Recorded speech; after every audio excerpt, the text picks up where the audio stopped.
She didn't know the dark stains on the mahogany floorboards were fresh when she took the job. Nora was just a burnt-out palliative nurse drowning in debt, hired to care for a frail woman in a heavily guarded estate.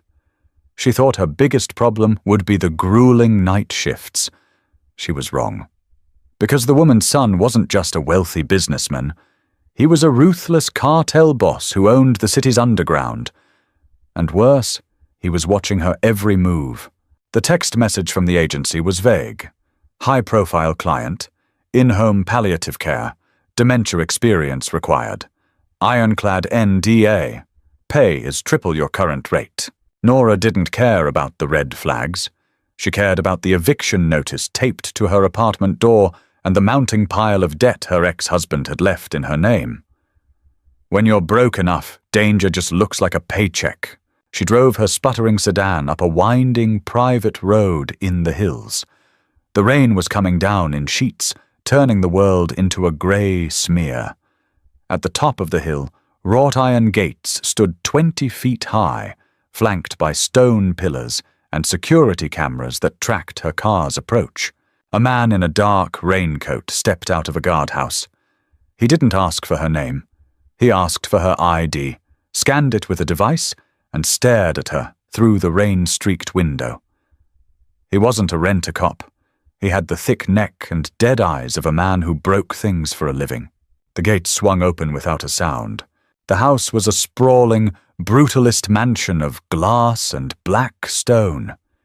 It looked less like a home and more like a fortress. Nora parked, grabbed her duffel bag of scrubs, and walked to the front door. It opened before she could knock.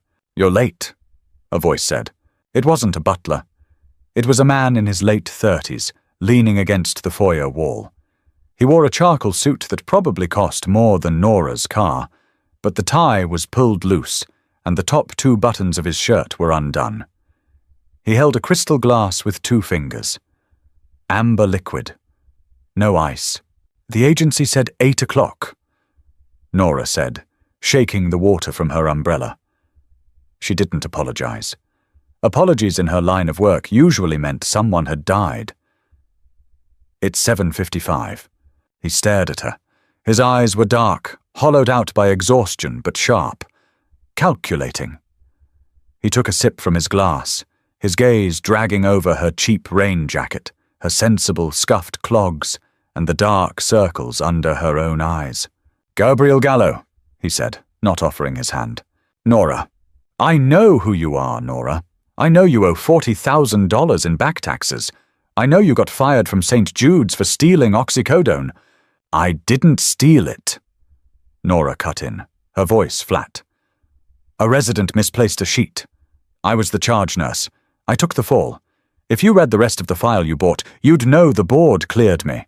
Gabriel didn't blink. He just swallowed the rest of his drink. "I don't care if you stole it. I care if you're going to steal from my mother. If you do, I won't call the medical board." He let the threat hang in the cold, cavernous space of the hallway.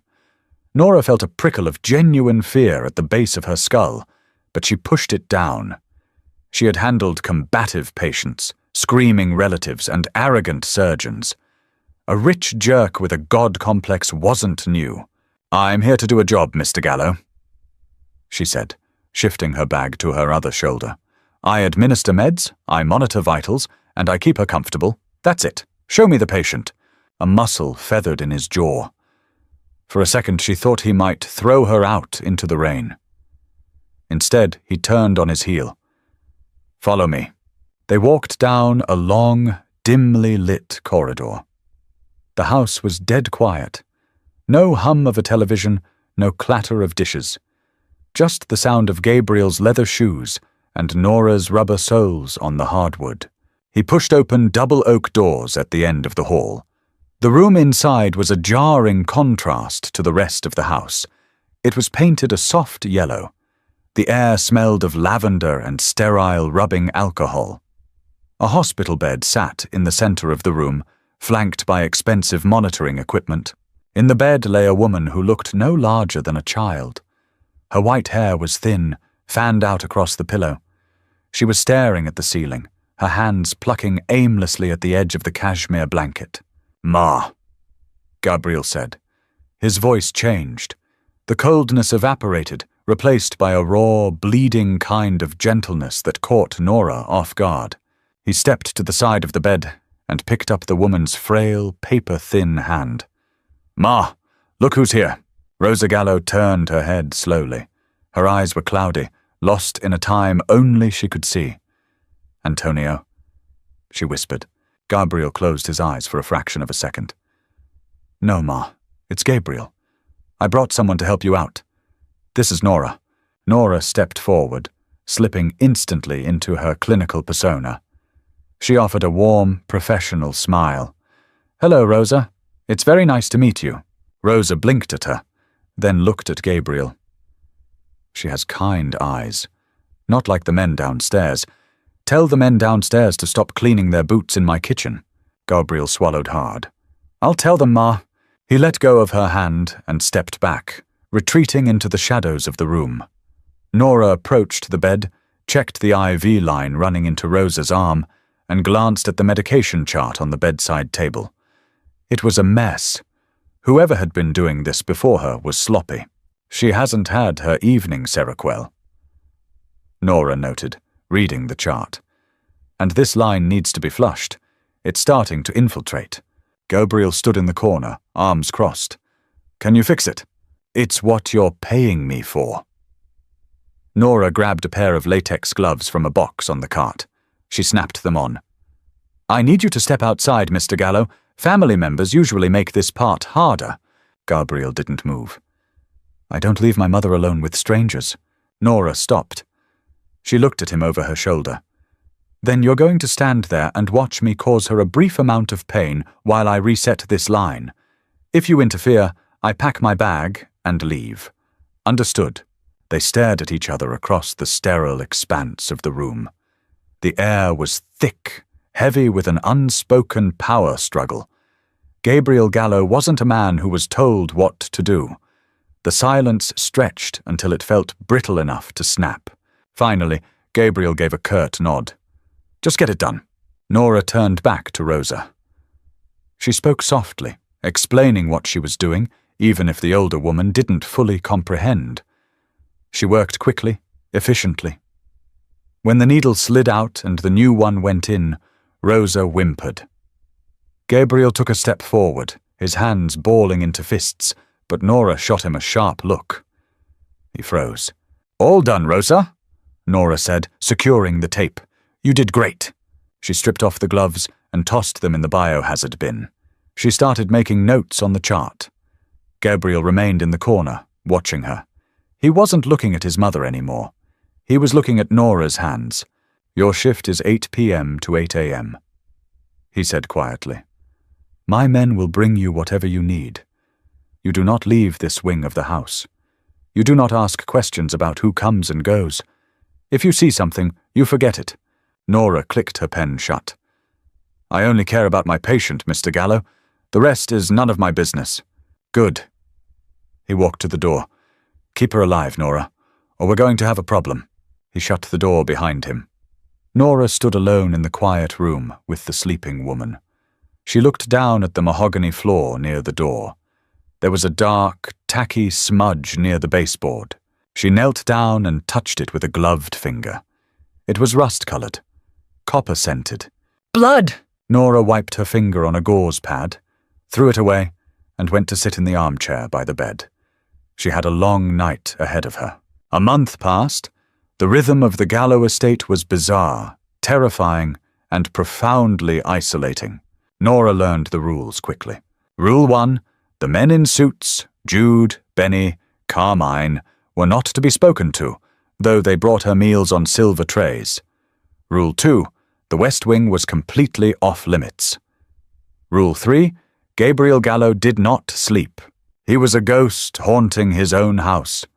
Nora would see him at midnight, standing on the terrace in the freezing cold, smoking a cigarette. She would see him at 4 in the morning, sitting in the leather chair in Rosa's room, staring blankly at the wall while his mother slept.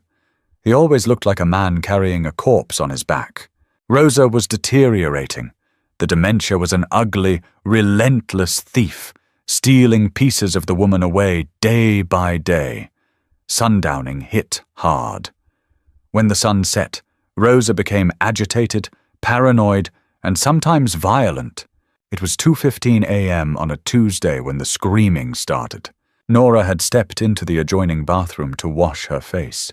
She rushed back into the room to find Rosa thrashing violently against the bed rails, tearing at her IV line.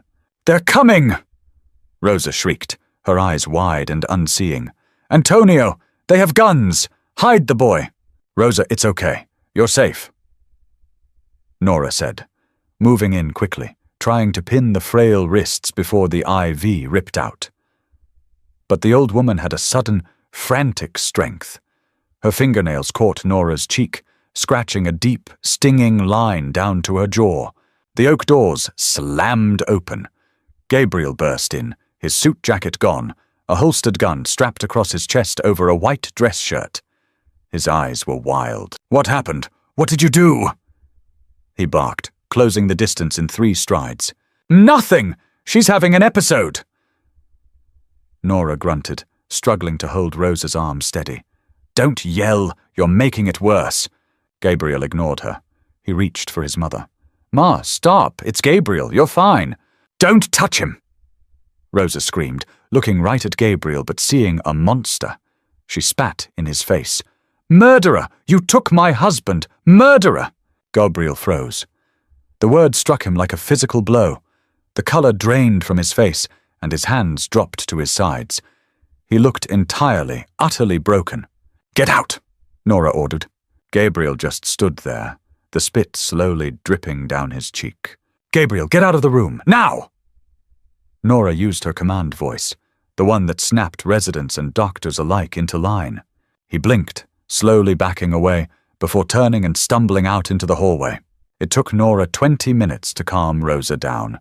She used soft tones, humming a nameless tune, gently stroking the woman's hair until the frantic energy burned itself out and the sedative took hold. Once Rosa's breathing deepened into a steady rhythm, Nora checked the IV, adjusted the blankets, and slumped back into her armchair. Her cheek was throbbing. She wiped it with the back of her hand and saw a smear of blood. Sighing, she stood up and walked out into the dark hallway. She headed for the massive stainless steel kitchen on the main floor. She needed ice. She needed caffeine. The kitchen was dark, except for the amber glow of the under-cabinet lighting. Gabriel was sitting at the massive marble island. A bottle of bourbon sat half empty in front of him. He still had the shoulder holster on. Nora didn't retreat. She walked to the industrial fridge, pulled out a bag of frozen peas, and pressed it against her cheek. Then she went to the espresso machine. "She doesn't know what she's saying," Nora said quietly over the grinding of the coffee beans. Gabriel didn't look up from his glass. "Dementia is a disease of truth, Nora. It strips away the polite lies we tell ourselves. What's left is what they really think. That's garbage." Nora poured the espresso into a mug. "It's misfired synapses. It's a dying brain trying to make sense of shadows. Don't flatter yourself into thinking it's poetry." He let out a hollow, bitter laugh. "You don't pull any punches, do you? I don't have the energy to." Nora walked over to the island and sat on a stool opposite him. She didn't ask for permission. She set her mug down and kept the peas pressed to her face. Gabriel finally looked up.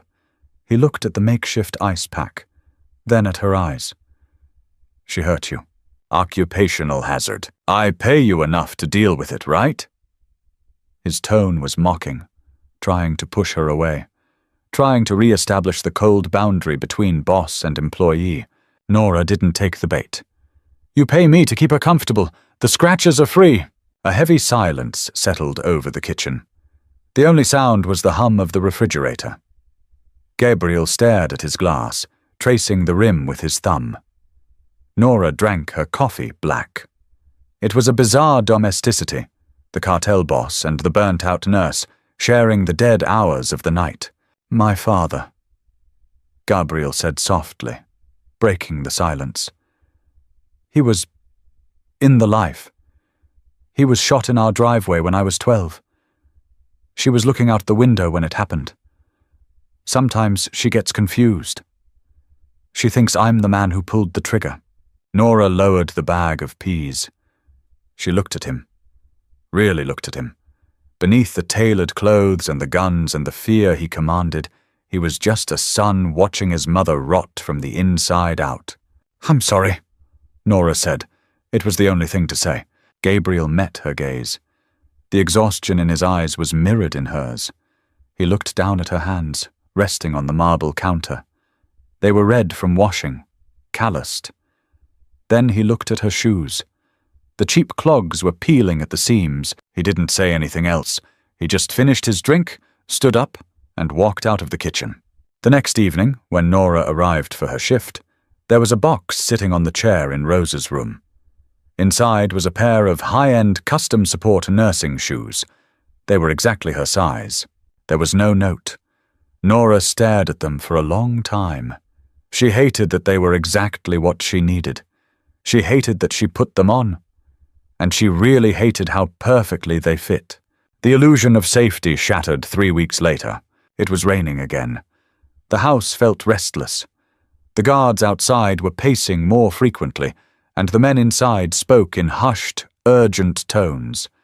Gabriel hadn't been in to see his mother for 2 days. At 3 a.m., the heavy oak doors to Rosa's room didn't open. They were kicked in. Nora jumped up from her chair, her heart slamming against her ribs. Gabriel stood in the doorway, breathing heavily. He was physically supporting Jude, the massive guard who usually manned the front gate. Jude's face was ashen, his lips blue. His hands were clamped over his stomach, and dark, thick blood was pouring between his fingers, dripping onto the pristine floorboards. "Clear the table!" Gabriel snarled, his voice tight with panic and adrenaline. Nora didn't ask questions. Training overrode terror. She swept the medication trays and water pitchers off the large exam table in the corner of the room. It crashed to the floor. Rosa, mercifully sedated, didn't even stir. Gabriel hauled Jude over and dropped him onto the table. The man let out a wet, rattling groan. "What happened?" Nora asked, snapping on 2 pairs of gloves. She grabbed her trauma shears and started cutting away Jude's blood-soaked shirt. "Drive-by. They hit the gate," Gabriel said. He pulled off his own jacket. His white shirt was smeared with crimson. "I need you to fix him." "Fix him?" Nora stared at the massive hole in Jude's abdomen. Blood was pulsing out in a steady, terrifying rhythm. "He needs a hospital, Gabriel. He needs a surgeon. It hit an artery." "He can't go to a hospital," Gabriel said, stepping closer. His voice dropped, turning cold and absolute. "If he goes to an ER, the cops get called. If the cops get called, this house gets raided. You fix him."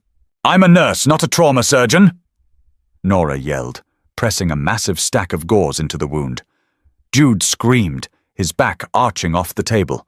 "I don't have the tools, I don't have blood for a transfusion, and I don't have anesthesia. He is going to die on this table."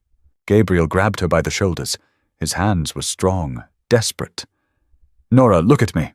She snapped her head up, her eyes wide and terrified. "You are going to stop the bleeding," Gabriel said, his dark eyes boring into hers. "You are going to keep him alive until my private doctor gets here in 40 minutes. Do you understand me?" Nora looked at Jude. His eyes were rolling back. The pulse under her fingers was thready, racing like a terrified bird. She looked back at Gabriel. The sheer gravity of his presence pulled her out of her panic. "Get over here and put pressure on this," Nora ordered. Gabriel immediately moved to her side, pressing his large hands over hers, driving the gauze deep into the wound. "Harder," Nora snapped. "Lean your weight into it." She spun around to her medical cart. She grabbed saline bags, tearing them open with her teeth. She spiked the bags, found a vein in Jude's uninjured arm, and started pushing fluids as fast as they would go, to keep his blood pressure from bottoming out.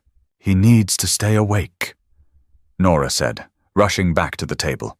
She grabbed clamps from a sterile kit she kept for minor procedures. "Jude, hey, look at me! Keep your eyes open. Jude blinked, his gaze unfocused. Boss? He mumbled. I'm here, Jude. Gabriel said. His voice was steady, completely devoid of the panic he had shown seconds earlier. He was the boss again.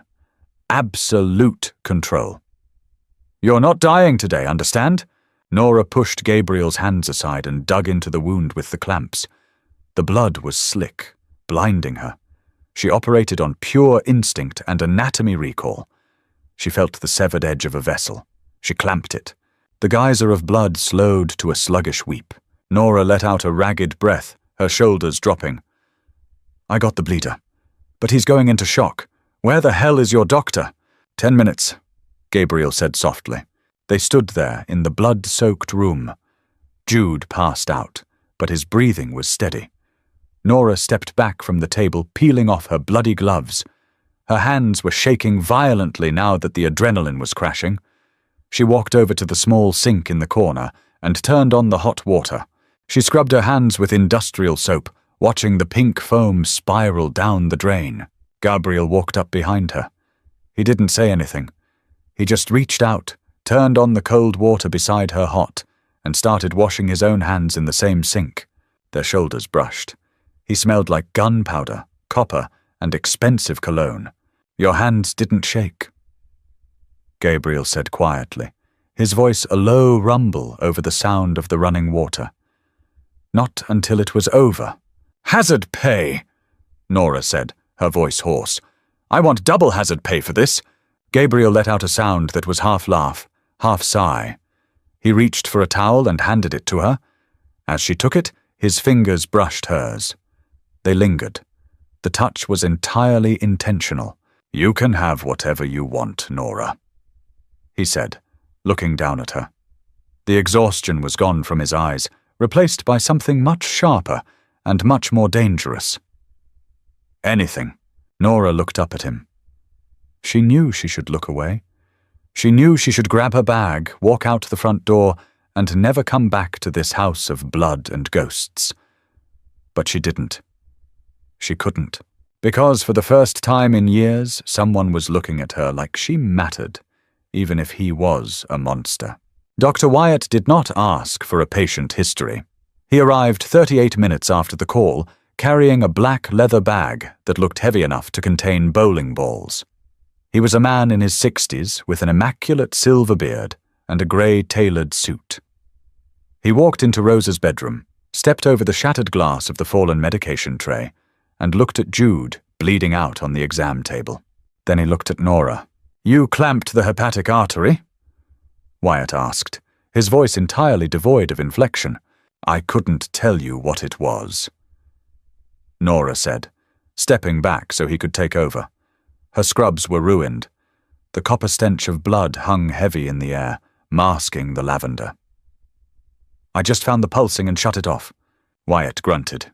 He opened his bag. It was a portable trauma bay. You saved his life. I'll take it from here. Go wash up. Nora didn't argue. She walked to the bathroom, stripped off her scrubs, and threw them directly into the trash can. She stood under the scalding spray of the shower, watching the water turn pink, then clear, circling the drain. Her hands had finally stopped shaking, but her chest felt hollowed out, scraped clean by the adrenaline. When she stepped back out into the bedroom, wearing a spare set of scrubs she always kept in her locker, Jude was gone. The table had been wiped down with industrial bleach. Dr. Wyatt was nowhere to be seen. Only Gabriel remained. He was sitting in the armchair by his mother's bed. He had changed his shirt, a fresh, crisp white button-down. But the holster was still there. Jude? Nora asked, her voice raspy. Guest bedroom, Gabriel said, staring at his sleeping mother. Wyatt brought a nurse. He's stable. He'll live. Good. Nora started picking up the fallen medication bottles. Leave it, Gabriel commanded softly. The cleaning crew will handle it in the morning. Nora stopped, a bottle of heart medication in her hand. She placed it carefully on the nightstand. She looked at the clock. It was 5:15 a.m. Walk with me, Gabriel said. He stood up. It wasn't a request. Nora followed him out of the room. They didn't head toward the kitchen. Gabriel turned left at the grand staircase, walking toward the heavy, iron-reinforced doors that separated the main house from the west wing. The forbidden zone. He keyed a code into the keypad. The lock disengaged with a heavy mechanical clunk. He pushed the doors open and held one for her. Nora hesitated. Rule 2. The West Wing is completely off-limits. You crossed a line tonight, Nora, Gabriel said, watching her hesitation. His eyes were flat, unreadable. You saved one of my men. You saw the blood. You're already in. You might as well see the rest. She stepped through. The West Wing didn't look like a cartel hideout. It looked like a high-end corporate office. Thick Persian rugs muffled their footsteps. The walls were lined with mahogany bookshelves and original oil paintings. At the end of the hall was Gabriel's office. It was massive. Floor-to-ceiling windows overlooked the city below, the city lights flickering through the driving rain. A massive oak desk sat in the center of the room. There were no guns on the desk, no bricks of cash, just a sleek laptop, stacks of manila folders, and a crystal decanter. Gabriel walked to a small safe behind his desk. He opened it, pulled out a thick manila envelope, and tossed it onto the polished wood. It hit the desk with a heavy thud. "Hazard pay," Gabriel said. "Count it." Nora approached the desk. She opened the flap. Stacks of $100 bills stared back at her. It had to be at least $20,000. Maybe more. "I can't take this," Nora said, dropping the envelope. "I get paid by the agency. The agency pays you a fraction of what you're worth, and you know it." Gabriel poured 2 glasses of scotch from the decanter. He pushed one across the desk toward her. "Take it, Nora. The IRS doesn't care where the money comes from, as long as they get it. And your landlord doesn't care either." Nora looked at the amber liquid in the glass, then at the envelope. She was drowning in debt. This envelope was a lifeline, but it was a lifeline tied to an anchor. "If I take this," Nora said quietly, "does it mean I work for you, or do I work for the agency?" "You work for me," Gabriel stated. "You always did. The agency was just paperwork." He walked around the desk, stopping 2 feet away from her. He smelled like clean linen and smoke. The exhaustion in his face was a permanent fixture, but beneath it was a raw, coiled energy. "You didn't run tonight," Gabriel said, his voice dropping an octave. Any other nurse would have been screaming for the police. "You clamped a bleeding artery with zero hesitation. Why?" "Because a man was dying on my table," Nora replied, holding her ground. She met his gaze directly. "I don't care if he's a saint or a soldier. My job is to stop the bleeding. That's all." Gabriel studied her face. He reached out, his fingers hovering inches from her bruised cheek, where his mother had scratched her weeks ago. He didn't touch her. He just let his hand fall. "Take the money, Nora," he whispered. "Go home. Sleep. I'll see you tomorrow night." Nora took the envelope. It felt impossibly heavy. She walked out of the West Wing, the mechanical lock clicking shut behind her, sealing her on the other side. But she knew the truth. She wasn't an outsider anymore. Nora's apartment was a miserable, cramped studio on the 2nd floor of a decaying brick building. It smelled permanently of boiled cabbage and damp drywall. It was a jarring transition from the sprawling, silent luxury of the Gallo estate. She got home at 9 a.m., exhausted to the marrow of her bones. She dropped the manila envelope onto her cheap Formica kitchen counter. She hadn't counted it. She didn't want to know the exact price of her complicity. She just wanted to sleep. Nora stripped down, threw on an oversized t-shirt, and collapsed into her unmade bed. She slept the heavy, dreamless sleep of the dead. She woke up to the sound of breaking glass. It was 3 p.m. The afternoon sun was slicing through the gap in her cheap blinds. Nora sat up, her heart hammering against her ribs. She heard heavy footsteps in her small kitchenette. "Nora!" a voice called out, slurred, angry. "Brad," Her ex-husband, the man who had forged her signature on 2 separate business loans, gambled away their savings and left her holding the bag when the creditors came calling. Nora grabbed the heavy metal flashlight she kept by her nightstand and stepped out of the bedroom. Brad was standing by the counter. He looked worse than the last time she saw him. His face was puffy, his clothes wrinkled and smelling of stale beer and desperation. He had knocked over a glass of water, which shattered on the linoleum. But he wasn't looking at the glass. He was holding the manila envelope. He had torn it open. The stacks of hundreds were scattered across the formica. Brad's eyes were wide, manic. "Where did you get this?" he demanded, looking up at her. "You holding out on me, Nora? You crying poor while you've got this sitting on your counter?" "Put it down, Brad," Nora said, her voice dangerously calm. Her grip on the flashlight tightened. "Get out of my apartment." "Or what?" Brad sneered, shoving a stack of bills into his jacket pocket. "I need this, Nora. I owe people. Bad people. And those are my bills." Nora stepped forward. "I said put it down." Brad laughed, a bitter, ugly sound. He lunged forward, closing the distance between them. He grabbed her arm, his fingers digging painfully into her bicep. "You owe me, Nora. You left me when things got hard." He didn't finish the sentence. The door to the apartment hadn't been locked. Brad had broken the flimsy chain. And now the door swung open silently. A shadow filled the doorway. It was Benny, one of Gabriel's quiet, massive guards who usually brought Nora her dinner trays. He was wearing a dark suit, his face completely impassive. He stepped into the apartment. Brad turned, confused. Benny didn't say a word. He simply reached out, grabbed Brad by the collar of his jacket, and pulled him away from Nora with the effortless strength of a machine. Before Brad could even yell, Benny slammed him face first into the wall. The drywall cracked. Brad crumpled to the floor, gasping for air, blood pouring from his broken nose. Benny looked at the scattered cash, then at Nora. "Are you injured, Mom?" "No." Nora breathed, staring at the crumpled form of her ex-husband. "What are you doing here?" "Mr. Gallo requested a security detail be placed on you after the incident at the house last night," Benny stated matter-of-factly. He reached down, grabbed Brad by the back of his belt, and hoisted him to his feet like a piece of luggage. "I will handle this." "Wait," Nora started, but Benny was already dragging a sobbing, bleeding Brad out the door. "The lock needs replacing," Benny noted, pausing at the threshold. "I will have a team here in 20 minutes. The door clicked shut.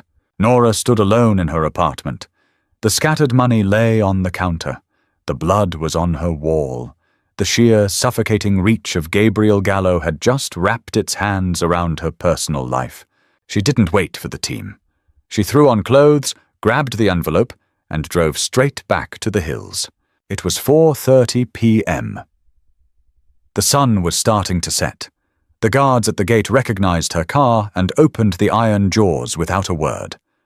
Nora parked, stormed past Jude's replacement at the front door, and marched directly toward the West Wing. She punched in the code she had memorized from the night before. 4927. The lock clicked. She threw the doors open and walked down the plush hall. She burst into Gabriel's office without knocking. Gabriel was sitting at his desk, on the phone. He looked up, mildly surprised, then spoke quietly into the receiver. "I'll call you back." He hung up. Nora marched up to his desk and slammed the manila envelope down. The remaining cash spilled out. "You had me followed!" Nora yelled, her voice echoing in the large room. Gabriel leaned back in his leather chair. He didn't look angry. He looked entirely calm. "I had you protected. There's a difference. I am not your property, Gabriel. I am your employee." Nora was shaking, the anger boiling over, mixing with the lingering adrenaline from the break-in. "You don't get to send your thugs into my home. You don't get to handle my problems. Your problem was stealing from you and bruising your arm," Gabriel said. His eyes flicked to her bicep. Nora looked down. There were already dark, purple finger marks blooming on her skin. Gabriel stood up. The calm vanished, replaced by a cold, terrifying intensity. He walked around the desk and stood in front of her. "You work for me, Nora. That means you are under my protection," Gabriel said, his voice a low rumble. "That man has $200,000 in gambling debts with a crew out of Southside. If they came looking for him, they would have found you." Nora stared at him. The wind knocked out of her sails. "What? I bought his debt this morning," Gabriel stated. "He doesn't owe them anymore. He owes me, which means he will never ever come within 100 yards of you again." Nora felt the floor tilt beneath her. The sheer scale of what he had done, the casual way he deployed his power to rewrite her reality, was staggering. "Why?" Nora whispered. "Why would you do that?" Gabriel looked down at her. The harsh lines of his face softened just a fraction. "Because you're the only person in my life who isn't afraid to tell me when I'm wrong, and because you keep my mother breathing. I protect what matters to me." He reached out, his thumb gently brushing over the bruising on her arm. His touch was jarringly soft. "Go home, Nora. Your new locks are installed by now. I'll see you at 8.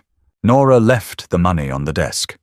She walked out of the office, her chest tight, realizing with terrifying clarity that the iron gates of the estate hadn't just locked the danger out. They had locked her in, and she wasn't sure she wanted to leave. Rosa's decline was steep and sudden. 2 weeks after the drive-by, the brief periods of lucidity vanished entirely. They were replaced by a profound, hollow silence. She stopped eating. The IV fluids were the only things keeping her organs functioning. The scent of lavender in her room was slowly being replaced by the distinct metallic scent of a body shutting down. Nora knew the signs. She had walked this path 100 times with 100 different families, but she had never walked it with Gabriel Gallo. It was 2 a.m. on a Thursday. The house was dead quiet. A heavy fog had rolled in from the coast, pressing against the glass windows of the mansion like a physical weight. Nora was adjusting Rosa's blankets when Gabriel walked in. He looked terrible. The tailored suits were gone. He wore sweatpants and a plain black t-shirt. He hadn't shaved in days. The cartel boss was gone. Only the grieving son remained. He pulled the leather chair up to the side of the bed and sat down heavily. He reached out and took his mother's hand. "Ma?" he whispered. Rosa didn't move. Her breathing was shallow, a faint rattling sound accompanying each exhale. Gabriel dropped his head, resting his forehead against the mattress. His shoulders shook just once. A silent, violent tremor. Nora stood by the medical cart, watching him. Her professional boundary, the invisible wall she built between herself and the families of the dying, was crumbling. "Her vitals are dropping, Gabriel," Nora said softly, breaking the silence. "Her blood pressure is 70/40. It won't be long." Gabriel didn't look up. "How long?" "Days. Maybe hours. It's impossible to tell, but she isn't in pain." Gabriel slowly lifted his head. He looked at his mother's frail, sunken face. Then he looked at Nora. His eyes were red-rimmed, stripped of all their usual armor. "I built all this." Gabriel gestured vaguely to the opulent room, the fortress outside. "I killed men. I bought politicians. I built an empire so she would never have to be afraid again. So no one could ever hurt her like they hurt my father."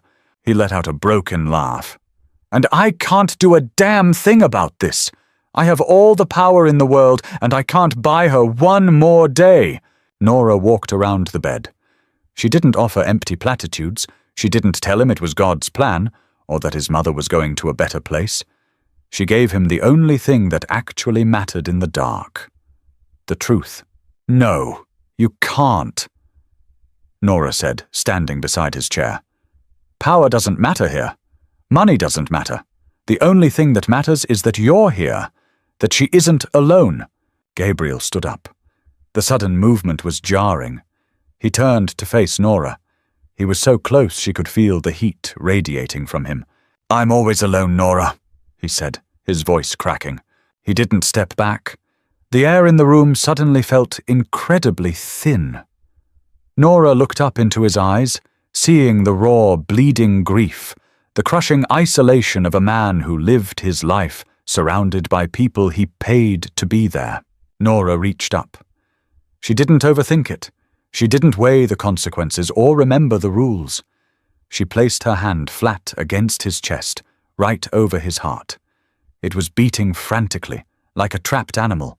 Gabriel inhaled sharply. He looked down at her hand, then back up to her face. "You're not alone tonight," Nora whispered. Gabriel moved before she could take another breath. His hands came up, framing her face. His palms were rough, calloused, but his touch was desperate, almost reverent. He leaned down and kissed her. It wasn't a gentle, romantic kiss. It was a collision. It tasted like grief and scotch and absolute desperation. It was the kiss of a man who was drowning and had finally found a piece of driftwood. Nora didn't pull away. She leaned into it, her hands sliding up to grip his shoulders, anchoring him to the ground.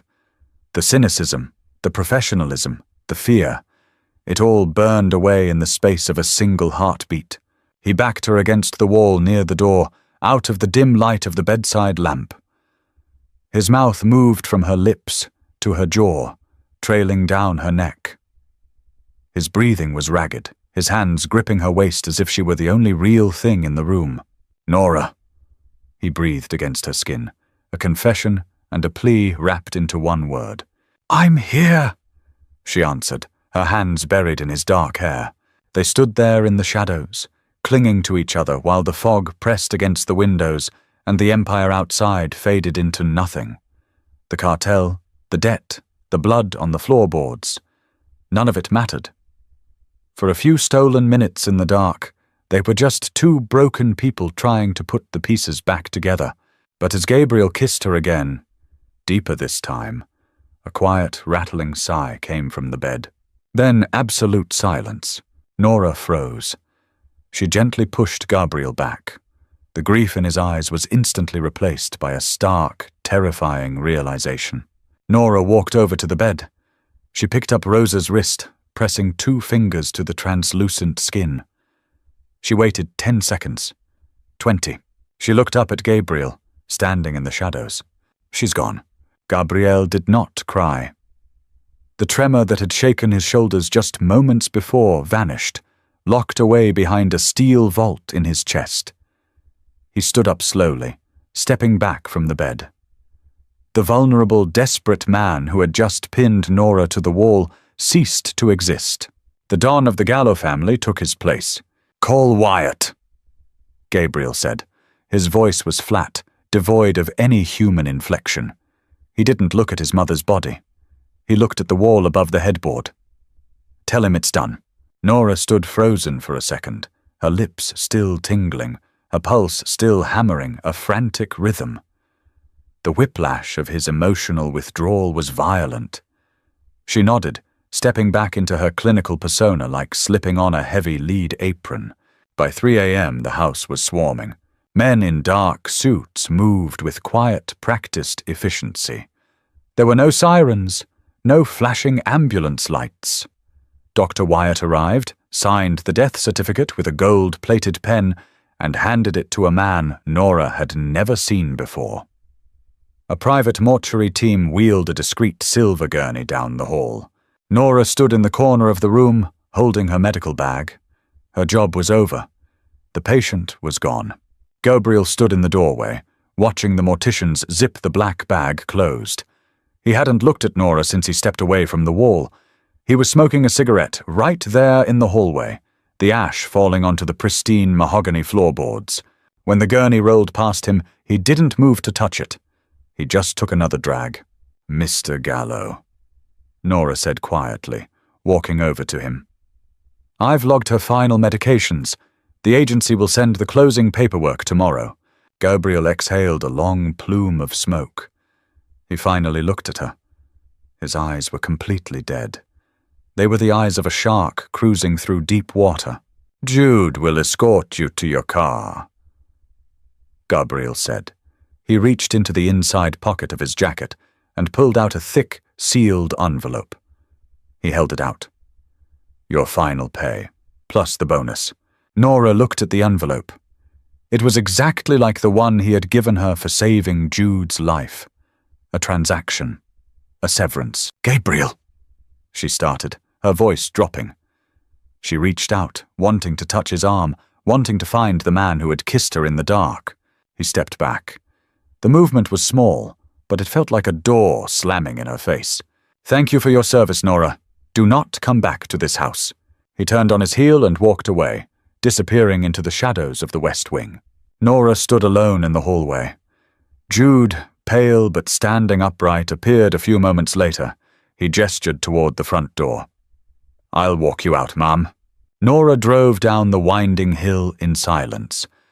The fog was thick, swallowing the rear-view mirror. She threw the envelope onto the passenger seat. She didn't cry. She just felt an overwhelming, suffocating hollow in her chest. 3 days later, the rain finally stopped, replaced by a biting, bitter cold. Nora didn't get invited to the funeral. She found the details by scrolling through local obituaries. A private mass at St. Jude's Cathedral, followed by a burial at the Holy Cross Cemetery. She went anyway. She parked her cheap sedan a quarter-mile away and walked through the manicured grounds of the cemetery. She wore a plain black wool coat and kept her distance, standing under the shadow of a massive oak tree on a small ridge overlooking the gravesite. The funeral was massive. A fleet of black SUVs lined the narrow cemetery roads. There were easily 200 people standing around the open grave. Politicians, police captains, and men with thick necks and tailored suits. Gabriel stood at the front. He wore a heavy black overcoat. He looked like carved granite. From her vantage point, Nora watched the proceedings. The priest spoke. The casket was lowered. The crowd began to disperse, offering hushed condolences to Gabriel, kissing his cheek, shaking his hand. He received them all with the same chilling, empty grace. Then the crowd parted. A man approached Gabriel. He was older, walking with a silver-tipped cane. He wore a camel-hair coat. Even from a distance, Nora could feel the sudden, violent tension snap into the air. Gabriel's guards, Benny, Jude, and a dozen others, shifted, their hands subtly moving toward their waistbands. The older man stopped in front of Gabriel. He smiled. It was an ugly, sharp thing. He patted Gabriel on the shoulder, leaned in, and whispered something in his ear. Gabriel didn't flinch. He just stared the man down. The older man chuckled, turned, and walked back to his car. Nora didn't know who the man was, but she knew what he represented. The ceasefire was over. Rosa Gallo was in the ground, and the wolves were circling. As the last of the cars began to pull away, Gabriel stood alone by the grave. He picked up a handful of dirt. He tossed it onto the mahogany casket. Then he turned around. He looked directly up at the oak tree, directly at Nora. He knew she was there. He had always known. They stared at each other across 200 yards of frost-covered grass. Nora waited for him to gesture, to nod, to give her any sign that she should walk down that hill and stand beside him. Gabriel turned his back, got into his armored SUV, and drove away. The agency fired her the next morning. Breach of contract? The director said, sliding a piece of paper across her desk. The Gallo family paid out your contract in full, plus a massive non-disclosure settlement. But they requested you be removed from the active roster, effective immediately. Nora signed the paper without reading it. She walked out of the agency and into the grey afternoon. She had money now. The envelope Gabriel had given her that night, combined with the settlement, was enough to pay off Brad's remaining debts, cover her back taxes, and buy a house in the suburbs in cash. She was free. It felt like a prison sentence. She spent the next week packing up her apartment. She bought a one-way ticket to Seattle, a fresh start. The boxes were stacked by the door. The flight was at 6 a.m. the next day. It was 9 p.m. when she realized she was out of packing tape. Nora threw on a jacket and walked down the stairwell of her decaying apartment building. The streetlights outside were flickering, casting long, jaundiced shadows across the wet pavement. The corner bodega was only 2 blocks away. She made it exactly 1 block. A black panel van slid to a stop at the curb, its tires hissing against the wet asphalt. The side door slid open before the vehicle even fully stopped. 2 men jumped out. They didn't wear suits. They wore dark hoodies, jeans, and heavy boots. Nora's instincts flared. She didn't scream. She pivoted, digging her boots into the pavement, and bolted toward the alleyway to her left. She was fast, but they were prepared.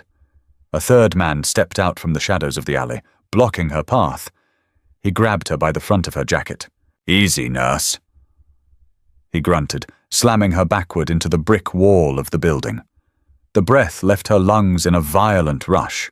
Nora didn't panic. Her mind went clinically cold, the same way it did when a patient crashed. She looked at the man holding her. He had a jagged scar running up the side of his neck. She drove her knee upward, aiming for his groin. She connected. The man hissed, his grip loosening just enough. Nora twisted, bringing her elbow down hard on the bridge of his nose. Cartilage crunched. Blood sprayed across her jacket. She broke free, taking 3 steps toward the street. But the other 2 men were already there. Something heavy and blunt struck the back of her skull. The world flashed blindingly white, then pitched into a sickening, spinning darkness. Her knees buckled. She felt hands grab her by the arms, dragging her across the concrete. She was shoved onto the metal floorboard of the van. The doors slammed shut. The engine roared. Nora blinked, trying to clear the blood and double vision from her eyes. Her head was screaming. She was lying on her side in the dark. The van smelled of stale cigarette smoke, damp metal, and sweat. "Tie her hands!" a voice from the front passenger seat barked. It was the man she had hit. He sounded nasally, choked with blood. "Check her for trackers." Hands rolled her over. Someone pulled her arms behind her back, wrapping thick, biting zip ties around her wrists. "You're making a mistake," Nora gasped out, tasting copper. "Shut up," the man tying her said, checking her pockets. He threw her phone onto the floor and crushed it under his boot. "The boss wants Gallo. Gallo wants you. Simple math." The older man at the funeral with the cane. The realization hit her like a bucket of ice water. Gabriel had paid off her ex-husband's debt from the Southside crew, but he hadn't erased her from the board. He had just highlighted her value. The van took a hard left, throwing Nora against the metal wall. They were moving fast. "Call him," the scarred man said. "Tell him we have the nurse. Tell him to meet us at the rail yard, alone, or we start mailing him her fingers." Nora closed her eyes. "He won't come," she thought. "He walked away. He shut me out." The sound of shattering glass interrupted her thoughts. It wasn't a window. It was the entire back windshield of the van caving in. A heavy, deafening metallic crunch followed. The van violently lurched forward, fishtailing out of control. Nora was thrown into the air, slamming back down onto the floorboards. Someone had just rammed them at 60 miles an hour. "What the hell was that?" the driver screamed. "He's behind us! Shoot him!" the scarred man yelled. Guns were drawn. The deafening roar of automatic gunfire erupted inside the enclosed space of the van, the sound pressure rattling Nora's teeth in her skull. The men were firing out the blown-out back window. Another violent impact. Metal sheared against metal. The van was pushed sideways, the tires screeching uselessly against the pavement. The driver lost control. The van slammed into a concrete bridge pillar. The impact was catastrophic. The world flipped sideways. Nora was tossed like a rag doll in a dryer, her shoulder slamming into a steel strut. Then, dead silence, broken only by the hiss of a ruptured radiator and the groan of bending metal. Nora opened her eyes. The van was on its side. She was tangled in the back.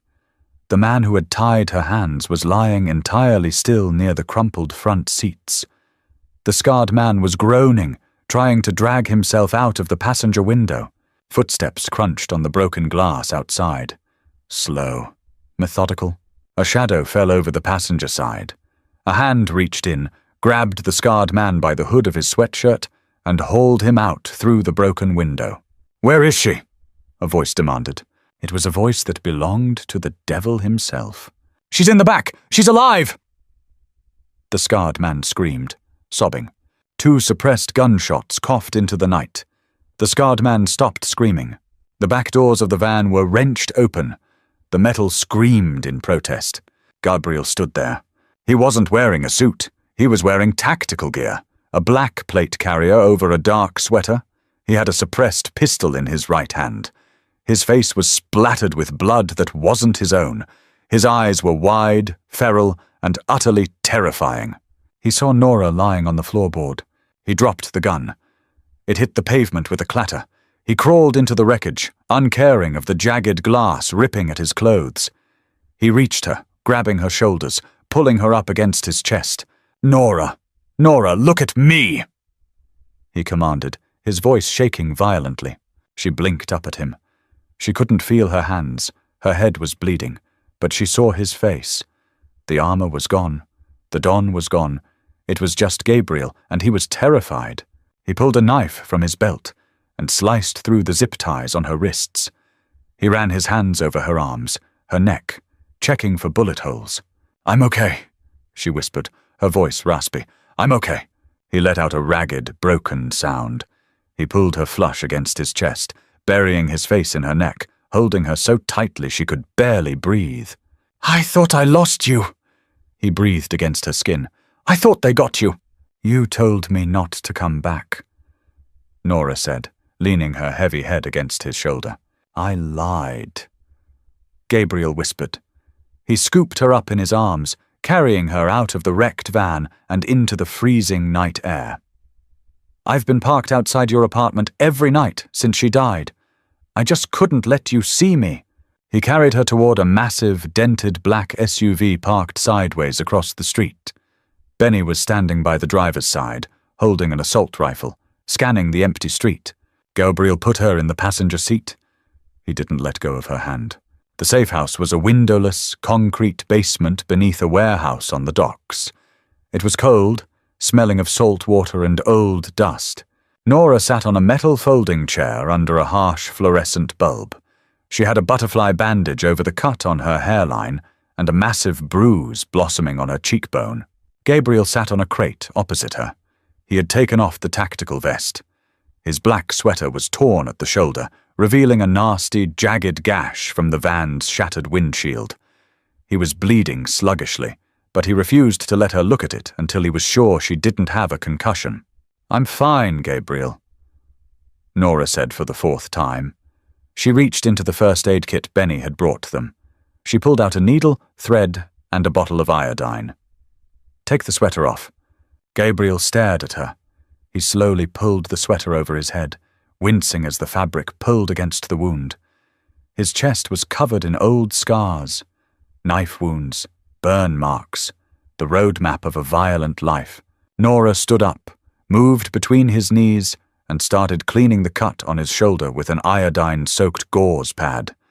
He hissed at the sting, his hands gripping her hips to steady himself. "The man with the cane," Nora said quietly, threading the needle. "Who is he?" "Sal Marcano," Gabriel said, looking at her collarbone. "He runs the ports. He thought with my mother gone, I'd be distracted. Weak. He thought he could leverage you to get me to hand over the distribution lines. Leverage me?" Nora paused, the needle hovering over his skin. "How did he know about me?" "Because you're the only civilian I've ever brought into my house," Gabriel said. He finally looked up into her eyes. "Because when I walked away from her grave, I looked at you instead of him. They see everything, Nora. They saw a crack in the armor." Nora pushed the needle through his skin. He didn't flinch. She pulled the suture tight. "So what happens now?" she asked, tying off the first stitch. "Marcano is dead," Gabriel said. The words were delivered with chilling casualness. "Benny and Jude are handling his lieutenants tonight. By tomorrow morning, the Southside crew won't exist. There will be no retaliation." Nora kept stitching. She didn't ask how they were handling it. She didn't want to know the mechanics of the slaughter happening above them in the city. "And me?" she asked. Gabriel's grip on her hips tightened. I have a plane waiting at a private airstrip. A new passport. The name is completely clean. There is $3 million in an offshore account tied to it. You get on the plane, you go to Switzerland, and you never look back. Nora stopped. She looked down at him. You're sending me away. I am saving your life! Gabriel's voice cracked, rising in volume. He let go of her hips and ran his bloody hands over his face. Look at what happened tonight, Nora. They put you in a van. They were going to butcher you to get to me. I bring death to everything I touch. My father, my mother, and now you. Your mother died of dementia, Gabriel. Nora snapped, her voice hard. You didn't kill her. You kept her safe. I can't keep you safe! He yelled, standing up. He paced away from her, the shadows of the basement clinging to him. I am a monster, Nora. Do you understand that? I just executed 2 men in the street and I didn't feel a damn thing. I am exactly what my mother thought I was. Nora stood by the metal chair. She looked at the blood on her hands. Gabriel's blood. The blood of the men in the van. I know what you are, Nora said quietly. Gabriel stopped pacing.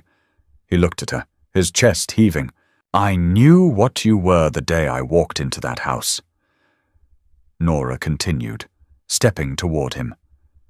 I saw the blood on the floorboards. I clamped Jude's artery. I knew exactly whose money I was taking.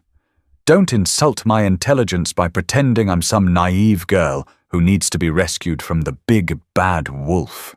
She closed the distance between them. She didn't flinch from his violent energy. She stepped right into it.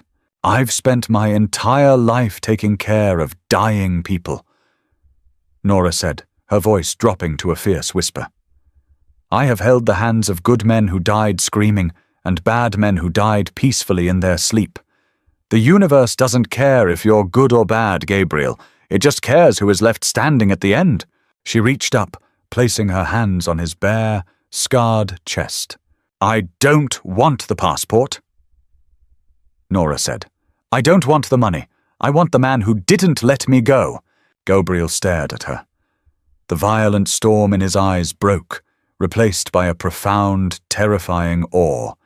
He reached up, his hands tangling in her hair, pulling her face up to his. If you stay, Gabriel whispered, his voice shaking. You can never leave. I will burn the city down before I let anyone take you from me. Then let it burn, Nora answered. Gabriel kissed her. It was a claiming. A blood oath sealed in the dark, smelling of iodine and gunpowder. He backed her up against the cold concrete pillar of the basement, his mouth devouring hers, his hands tracing the lines of her body as if mapping out his new religion. Nora wrapped her arms around his neck, pulling him closer, anchoring him to her. She knew the reality of what she was doing. She wasn't walking into a fairy tale. She was walking into the underworld. She was chaining herself to a man who ruled through fear and violence. But as his hands held her tight, as his heartbeat hammered against her own, she realized she didn't care. She was done running. She was done being the victim. She was Nora Gallo now, and God help anyone who tried to stand in her way. Nora made her choice, trading her quiet life for the dangerous, intoxicating world of Gabriel Gallo. Did she make the right call, or did she just seal her own fate in the criminal underworld? If you loved this dark, gripping Mafia romance, hit that like button and share it with a friend who loves intense, grounded storytelling. What do you think happens next now that Nora is fully in the life? Drop a comment down below with your thoughts. And don't forget to subscribe to the channel for more original, thrilling audio stories. See you in the next one.